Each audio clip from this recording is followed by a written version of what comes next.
Good morning, PatBenage here, the evolution coach, creator of the 6-Week Shift and the Inner Path, and author of this inspirational blog, SoulTalk. This morning, I'm actually going to talk a little bit about something based on the timing of things. And I had something prepared for this week. And just as it got closer, because this morning when this is actually being published, is the 15th anniversary of 9/11.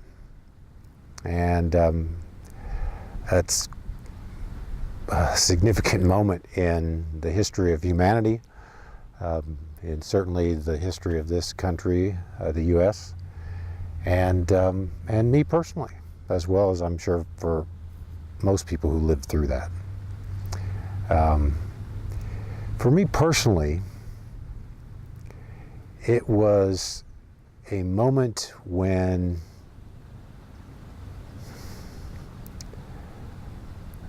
my life direction started to change. For those of you that haven't heard this story or seen it, the first time, I was 42 years, almost 43 years old at the time. And my life was really still such a mess at the time, such a mess. But in those days, beginning on the 12th, for a couple of 3 days, I started writing. It was my first experience of writing something that came from some higher source.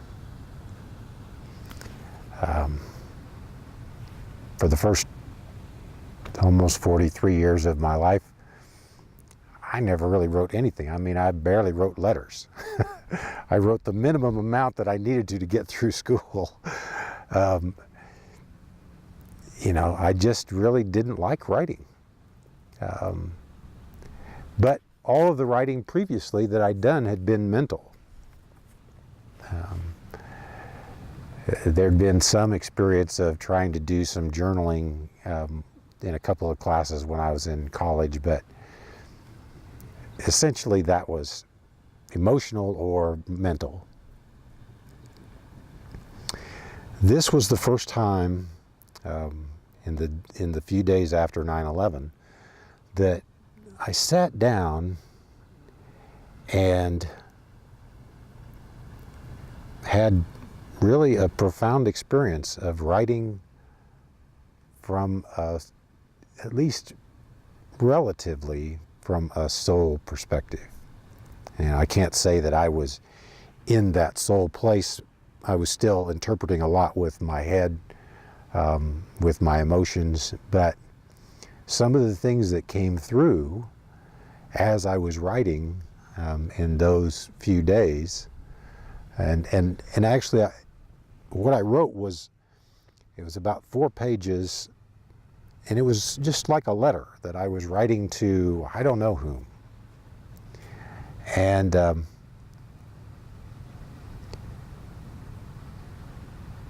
it was just my way of expressing what I was seeing in the moment,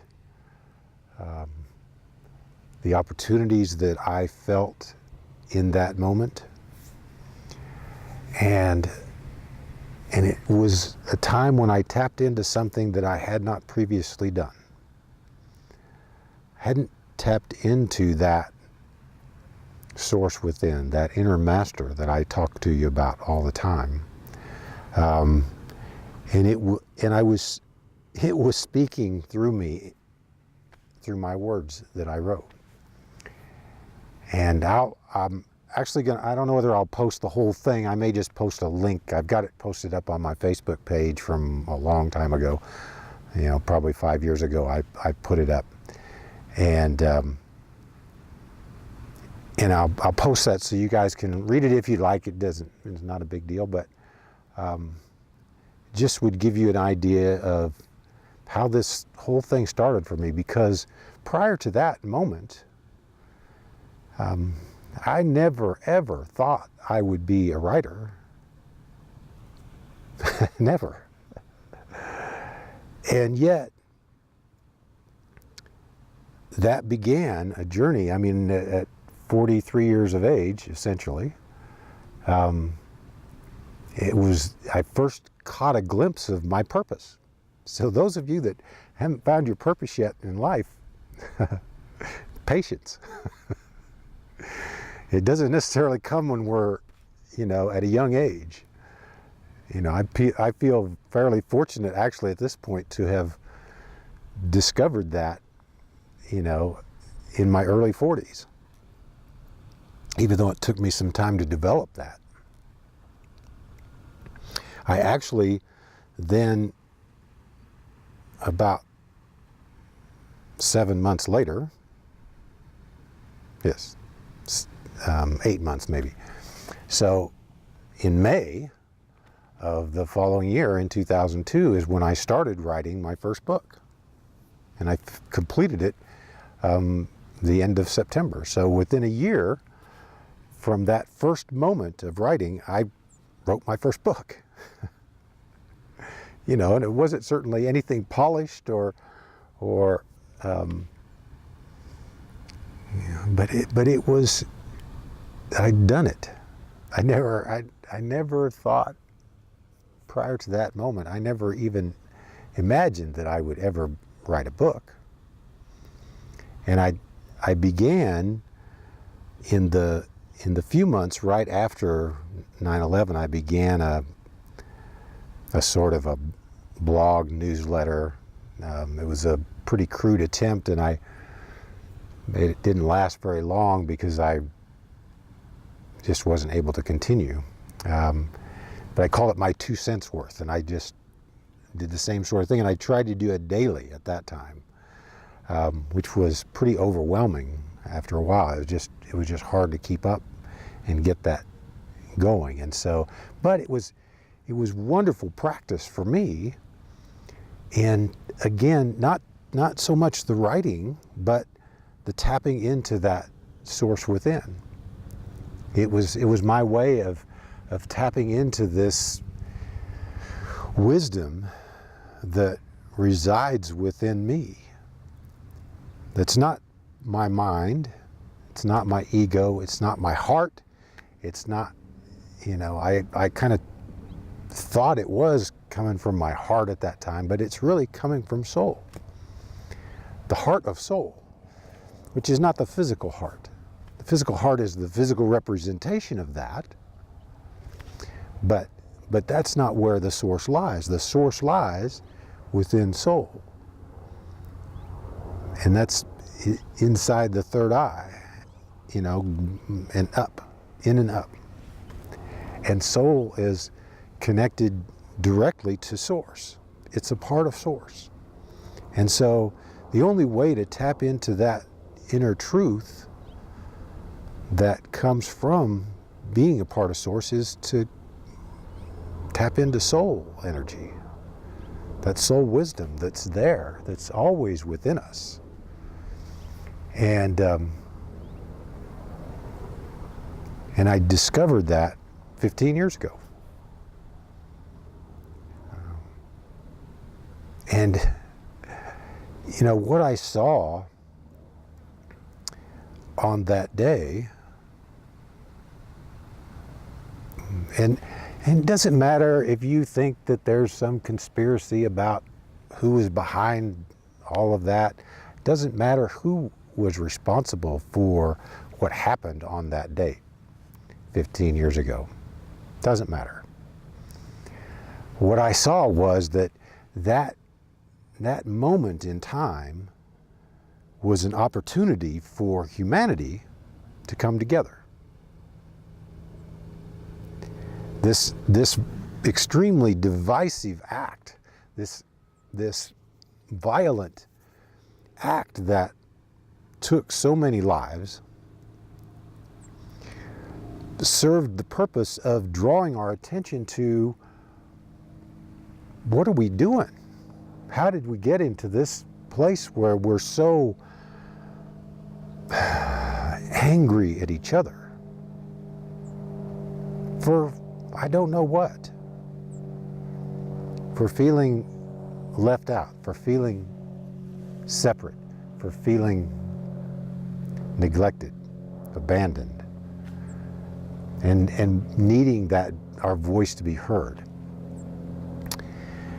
And I saw it as an opportunity for us because the whole world in just that one moment, other than a very small percentage, most of the world gathered around us and said, we're all one. We all feel your pain.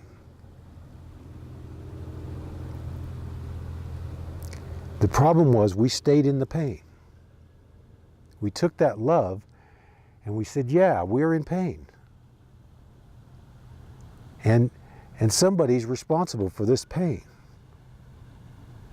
And that somebody needs to pay. That somebody needs to be held accountable, to be responsible. And so we started our own path, which is just a continuation of what we'd been doing for millennia as humans. We'd go the eye for an eye. And I think it was Gandhi that said, you know, an eye for an eye makes the whole world blind. And we are. We're blinded by the passions of the mind. The passions of the mind, and I've mentioned this before in my blog, the passions of the mind are anger, attachment, greed, lust, and vanity. And we experienced all of those in that moment 15 years ago. All of those. But instead of seeing them and working towards healing them, we got this idea that they were somebody else's responsibility, that somebody else was responsible for our feelings of anger. Somebody else was responsible for our feelings of attachment. Somebody else was responsible for our feelings of greed. Someone else is responsible for our feelings of lust and desire. Someone else was responsible for us being vain. It's not my fault. It's not our fault. We didn't do anything.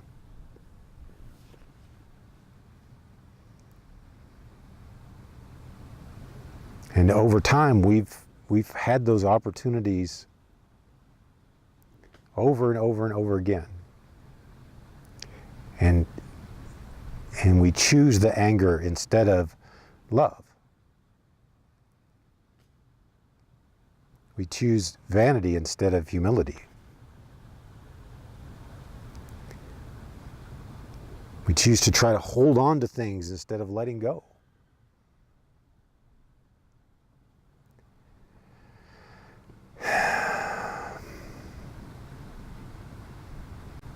15 years ago, that moment changed everything. But for most of the world, changed nothing.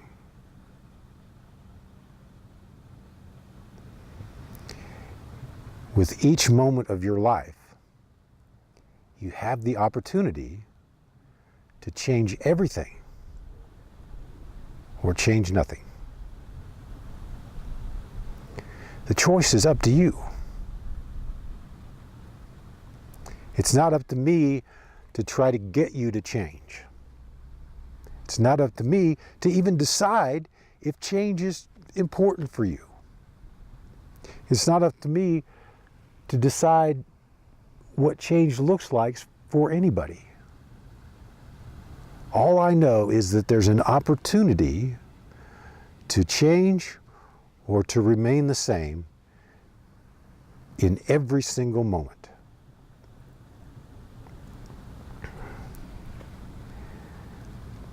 And my choice in that moment, that was so different than every other moment in my life, was that I chose to change. I chose for my life not to remain the same.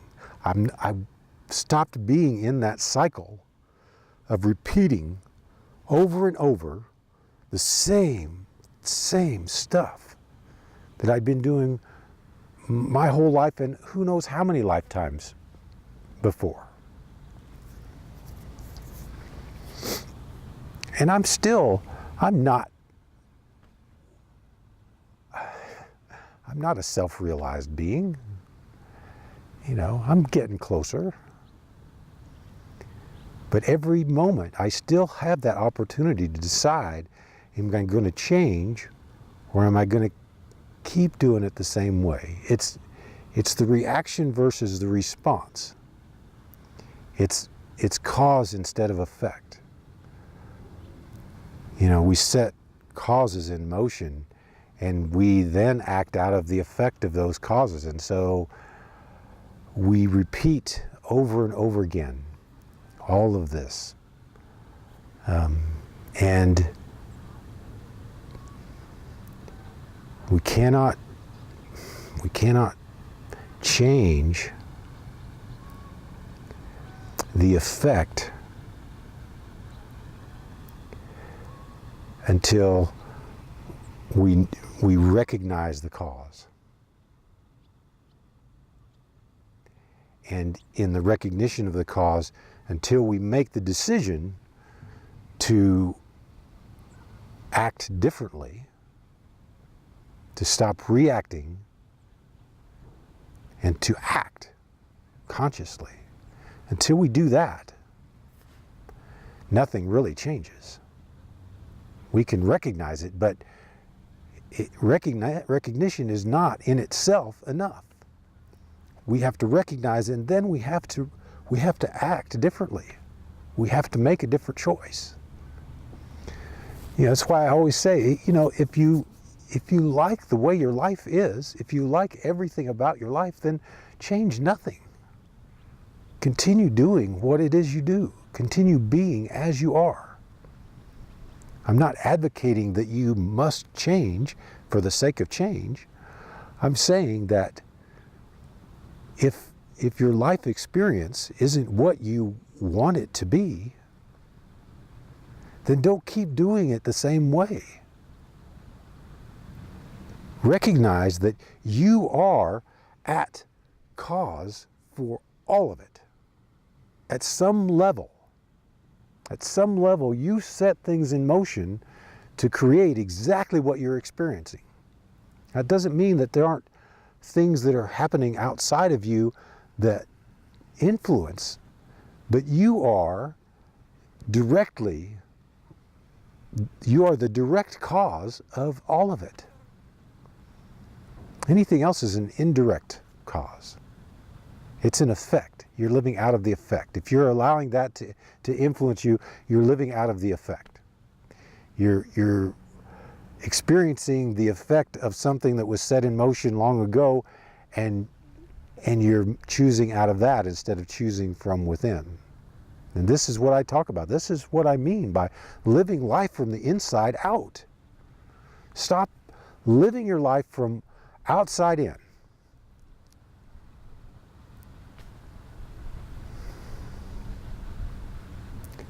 It just doesn't work.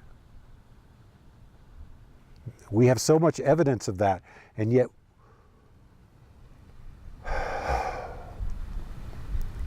15 years after 9/11, what's changed? What has changed? Look around. What has changed?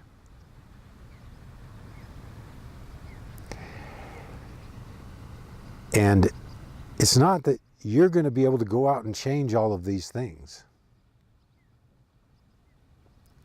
I look and I see all of this that's changed, that hasn't changed in how the world is being. I notice what does change, but the only thing that's really, really important, is what has changed for me. So when you ask that question, what has changed from any moment in time, in your existence, in your experience, what has changed in your life? What has changed about your life? And is it what you really want? That's the question.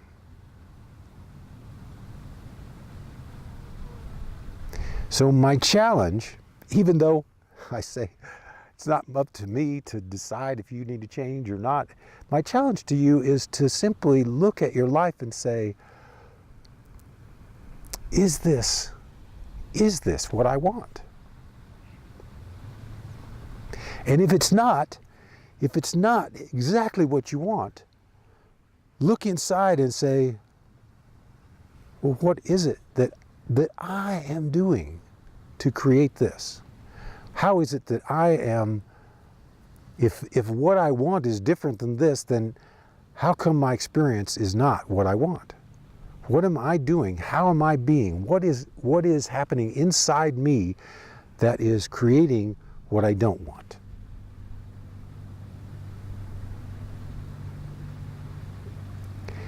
See each thing that happens. See each moment where you have cause and effect, and the effect is not as you want it to be. And look at that cause and see that it's not what you want. It's not the action that you're wanting to take, because it's not producing the result, the effect that you would like. See through that and choose differently. That's the only way that you change your life. One piece at a time. Look at it. When you experience an effect that is not what you want, look at that effect. Look at what you've done to create that effect immediately. And then look at what was that in response to? Where did that cause start? What initiated that? And make a different choice. Choose differently. Choose a different action. And choose one based on who you are inside. It really comes all the way back to, who are you? Who do you believe yourself to be? And every choice that you make is based on who you believe yourself to be. Every choice. So, you know, I'm talking about this, and I get that right now it's coming off as a little bit negative, but I want to tell you that I actually, even now, I see all of the potential that we have to create an unbelievably better life for ourselves, each one of us. And it is based on each individual.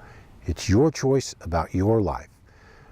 And I think that's the key, is that if I quit worrying about what somebody else's choice is, and I only worry about my own, and we all do that, then life would change like that, in an instant. If we all chose just to look at our own self, if we all chose just to take care of those causes and effects that we are creating, that take responsibility and just do that, and not be concerned or worried or involved in anybody else's. It's none of my business. I do this and I offer this, but I'm offering this as my perspective and an expression of who I am, not to get you to do things the way I want you to, not to get you to be the way I want you to be, but to inspire you to be your own true self. Everything that I do as a projection of who I am. And my purpose is to become the purest projection the purest expression of who I really am. And in that, the effect that I know that produces is to inspire others to be that themselves, to be their own purest expression of who they are. And that's my passion. And that came out of so much, but I really started the expressive journey of this after 9/11, 15 years ago. You know, I'd been doing some work on myself for 5 or 6 years prior to that, but it wasn't until then that I began to express that. I began to offer that as an outer expression. And it transformed my process. It transformed my experience. Transformed my perspective. So, on this 15th anniversary of 9/11, what I would like to do is celebrate the opportunity for transformation, and that it hasn't passed us by. We didn't miss out. We've delayed it, but we didn't miss out on it. And you have that in each time we look at that and we see it and we recognize it, we have the opportunity then to say, oh yeah, I remember that moment when I had that chance to be different. And maybe now's the time. Maybe now's the time.